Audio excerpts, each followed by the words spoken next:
అప్పులపై చర్చకు సిద్ధమాని సవాల్ విసిరిన మంత్రి జూపల్లి కృష్ణారావు తోకముడిచారు. జూపల్లి సవాల్ స్వీకరించి చర్చకు వచ్చిన హరీష్ రావుని పోలీసులతో అరెస్టు చేయించారు. హరీష్ రావును బీఆర్ఎస్ నాయకులను అదుపులోకి తీసుకుని డీసీఎం వ్యాన్లో సిటీ మొత్తం తిప్పారు. పోలీస్ ఉన్నతాధికారులతో ఎప్పటికప్పుడు మాట్లాడుతూ సిగ్నల్ దగ్గర రూటు మార్చారు. హరీష్ రావుని ఎక్కడకు తీసుకుపోతున్నారో తెలియకుండా పోలీసులు గోప్యత పాటించారు. దాదాపు గంట పాటు హరీష్ రావు బృందం ఉన్న వాహనాన్ని సిటీలోనే తిప్పుతూ చిత్రహింసలకు గురి చేస్తూ చివరికి కంచన్బాగ్ పోలీస్ స్టేషన్కు తరలించారు పోలీసులు.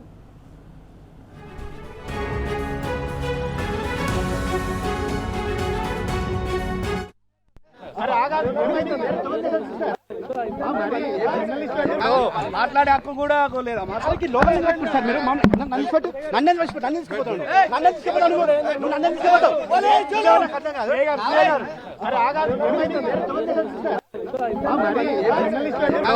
మాట్లాడే హక్కు కూడా లేదా మాట్లాడి మాట్లాడే హక్కు కూడా లేదా మాట్లాడి మాట్లాడే హక్కు కూడా లేదా మాట్లాడి మాట్లాడే హక్కు కూడా లేదా మాట్లాడి మాట్లాడే హక్కు కూడా లేదా మాట్లాడి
మాట్లాడే హక్కు కూడా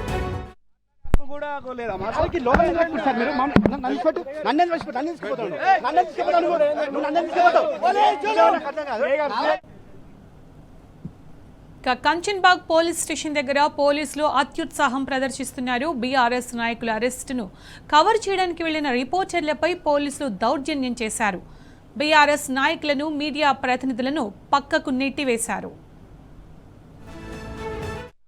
మాట్లాడే హక్కు కూడా లేదా మాట్లాడి మాట్లాడే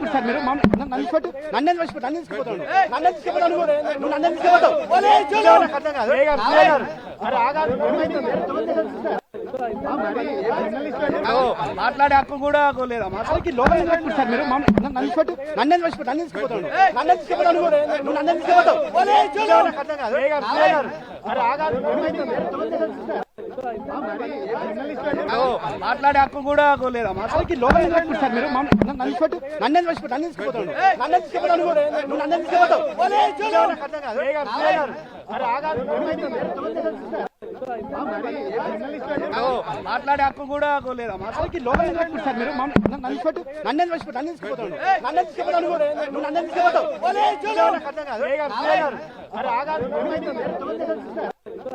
హక్కు కూడా లేదా మాట్లాడి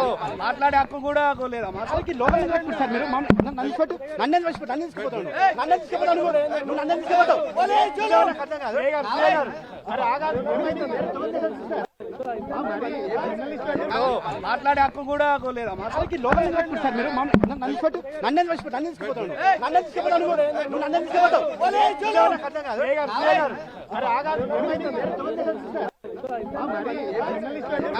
మాట్లాడే హక్కు కూడా లేదా మాట్లాడి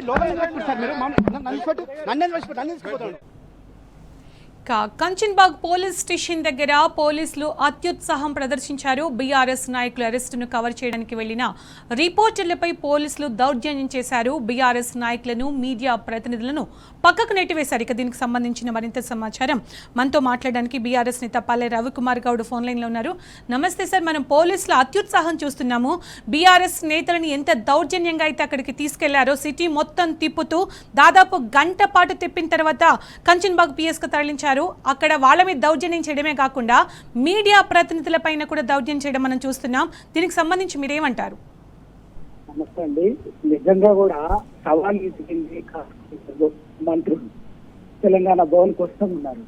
లేదు అక్కడి కాదు, అక్కడ కాదు, అక్కడికి వస్తే మీకు సమాధానం చెప్పే తప్పు మాకు లేదు, గన్ పార్క్ దగ్గరికి రండి అని చెప్పారు. గన్ పార్క్ దగ్గరికి బయట తర్వాత హరీష్ రావు గారిలో అందరం బయలుదేరి గేటు దాటగానే అక్కడే ఆడుకొని దాచి 2 గంటల పాటు తిప్పి కంచన్రావు పోలీస్ స్టేషన్కి వచ్చి కూర్చోబెట్టింది. మెడలు వచ్చి పెట్టింది. రోజు మామూలుగా మీడియా అందరూ అప్పటికి మేము వచ్చేసరికి అక్కడ తీసుకొచ్చేసరికి అక్కడ వాళ్ళందరూ కూడా మాట్లాడించారు చెప్తే వాళ్ళ మీద దౌర్జన్యము, వాళ్ళ సాగిస్తుండ్రు. ఏంటి అసలు ఈ రాష్ట్రంలో ప్రజాస్వామ్యం నడుస్తుందా, అరాచకం నడుస్తుందా, ఏది నిరంకుశము, ఇంత నిరంకుశ ప్రభుత్వం జరుగుతుంటే దానికి ప్రజాస్వామ్యాన్ని సిగ్గు లేకుండా పేరు పెట్టుకొని ముఖ్యమంత్రి మంత్రులు తిరుగుతున్నారు. ఏ రాష్ట్రం ఇది ఏమైనా అర్థము? ప్రజల్ని 2.5 ఏళ్లుగా మోసం చేసిండ్రు, తప్పన వర్గాన్ని మోసం చేసారు. కానీ అది దానికి సమాధానం చెప్పి చేతగాక ఏంటంటే నిరుద్యోగులను 2 లక్షల మోసం చేసి రైతులని రైతు డిక్లరేషన్ పేరు మీద 50,000 కోట్లు 2 లక్షలు రుణమాఫీ చేస్తామన్నది అదే కింద మహిళలకు నెలకు 2,500 రూపాయల చొప్పున మహాలక్ష్మి పథకం నిజం కాదా? ఏ వర్గాన్ని మోసం చేయలేదు, తప్పన్న వర్గాలను మోసం చేసి వాళ్ళ అది ఆ మోసాన్ని ప్రజలు గ్రహించి ఎక్కడికక్కడ నిలదీస్తుంటే ప్రశ్నిస్తుంటే సమాధానం చెప్పలేక తమ్ము లేక ఎప్పటికప్పుడు డైవర్టింగ్ చేసుకోవచ్చు దిక్కుమాటటువంటి మాటలతో గొరమ్మకు మాటలతో ఏది వర్త వరుణుడు అప్పులు అన్నారు. నిజంగా రమణ చెప్పిన కదా, మీరే చెప్పింది, నేను చెప్పడం కాదు. నేను పార్లమెంట్ లో ఈ దేశంలో అత్యున్నతమైనటువంటి సంస్థ ఆర్టీఐ అధికారికంగా అది కలిసి 10 ఏళ్ల కాలంలో అప్పులు ఎంత. Right, thank you so much Ravikumar Goud గారు. మాట్లాడే హక్కు కూడా లేదా? అసలుకి లోపల పెట్టుకుంటారు మీరు. నన్ను తీసుకుపోతాను. మాట్లాడే